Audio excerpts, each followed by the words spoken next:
Bismillahirrahmanirrahim. Assalamualaikum warahmatullahi wabarakatuh. Hamdan syukran lillah salatan wa salaman ala rasulillah la haula wa la quwata illa billah al-aliyyil azim. Yang saya hormati pengurus cabang NU Kabupaten Situbondo, pengurus NWC NU Kecamatan Banyu Putih, kemudian beserta Banom-Banom, kemudian yang saya hormati pula forum kecamatan, dalam hal ini Bapak Camat dan Bapak Kapolsek, kemudian Bapak Danram atau yang mewakili, dan semua undangan yang hadir pada pagi hari ini. Hafizakumullahu jami'an. Syukur alhamdulillah kita panjatkan kepada Allah Subhanahu wa taala, selawat dan salam semoga tercurah limpahkan keharibaan junjungan kita Nabi besar Muhammad sallallahu alaihi wasallam. Masalah vaksin memang banyak yang beredar, banyak isu-isu hoax, yakni terkait dengan risiko yang akan dialami oleh orang atau yang berminat untuk divaksin. Nah, ini menjadi problem kita bersama, mengingat dampak dari sebuah risiko vaksin itu juga menjadi trending topik yang akhirnya sampai saat ini serapan dari vaksinasi khususnya di Kecamatan Banyu Putih itu sangat rendah sekali. Kenapa seperti itu? Karena memang tidak ada sebuah pemahaman atau tidak ada sebuah penjelasan yang secara komprehensif kepada masyarakat ini bisa dipahami. Karena vaksin, ada beberapa jenis vaksin, mungkin ini sekedar sekedar pengetahuan saja, sekedar pengantar saja, bahwasanya semakin tinggi efektivitas vaksin itu, semakin tinggi pula resiko yang akan dialami. Kira-kira seperti itu. Karena saya juga mendapatkan informasi dari teman-teman yang ada di Banyuwangi, karena Banyuwangi sekarang sudah menggunakan AstraZeneca ini tingkat akurasi dan menciptakan herd immunity-nya itu sangat tinggi, bahkan di atas dari 90%. Sedangkan vaksin yang di Kecamatan Banyu Putih ini menggunakan Sinovac. Sinovac ini tingkat akurasi herd immunity-nya itu sekitar 65%. Kira-kira seperti itu. Jadi semakin tinggi informasi yang kami terima dari teman-teman di Banyuwangi, maka resiko vaksinasi ini tinggi. Berbeda halnya dengan yang ada khususnya di Kabupaten Situbondo.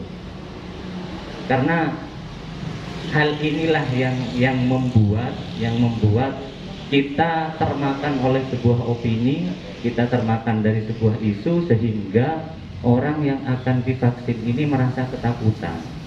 Jadi harapan kami sebenarnya nanti kepada pemateri untuk menjelaskan kepada kami semua bagaimana proses atau mekanisme siapa saja yang layak untuk divaksin. Kemudian karena sekarang sertifikat vaksin itu sangat dibutuhkan, bahkan di berbagai birokrasi ya, seperti mau memperpanjang SIM misalkan, itu harus ada sertifikasi vaksin. Jadi yang rancu atau yang absurd bagi saya itu ketika misalkan ada seseorang yang memang secara medis itu tidak layak untuk divaksin, kemudian tidak ada surat keterangan ketidaklayakan itu. Nah, ini yang mungkin yang harus diperhatikan juga. Jadi ketika kita mau mengurusi sesuatu atau masuk dalam sebuah birokrasi,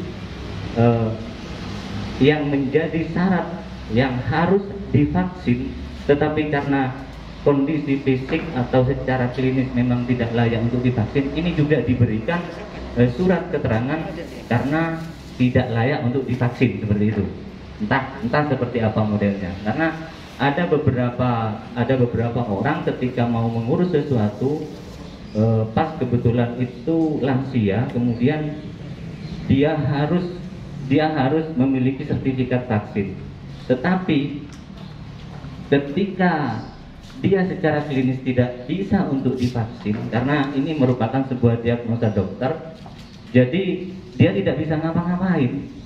Nah, ini yang harus menjadi perhatian juga ketika penerapan sistem wajib untuk divaksin ini diterapkan. Jadi ada beberapa konsekuensi yang harus diterima. Jadi harapan saya memang masyarakat harus jujur untuk menceritakan apa yang diderita atau apa yang dialami mengenai penyakitnya sendiri. Jadi ini yang banyak terjadi karena mereka membutuhkan sertifikasi vaksin seperti yang terjadi di Wonorejo ini, Pak.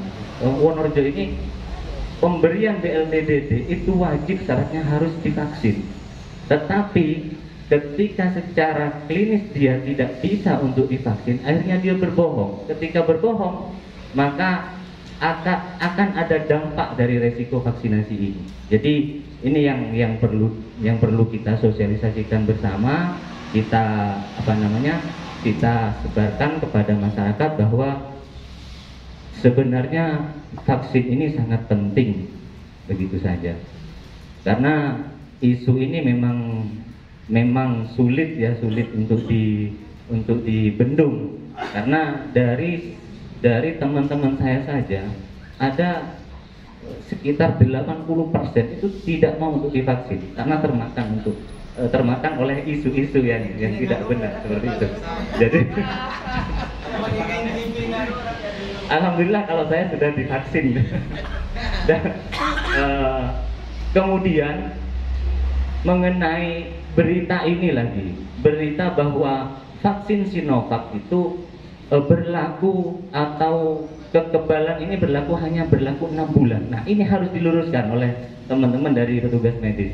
Jadi ini sudah mulai beredar di media sosial bahwasanya vaksin ini hanya bertahan atau hanya melindungi menciptakan imunitas kepada tubuh manusia itu selama 6 bulan. Meskipun ini tidak secara riset masih belum pernah dilakukan, tetapi mungkin ini berita-berita hoax yang juga harus dilawan berdasarkan standar metodologi dalam kesehatan. Saya pikir seperti itu.